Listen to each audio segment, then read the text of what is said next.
Josh. I'm Ben. I'm Mitchell. I'm Aston. We're here to talk about snowmobile safety.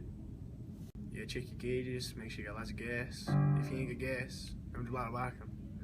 And you gotta check to see if your outlet's on. And if it's on, you gotta top rub it off.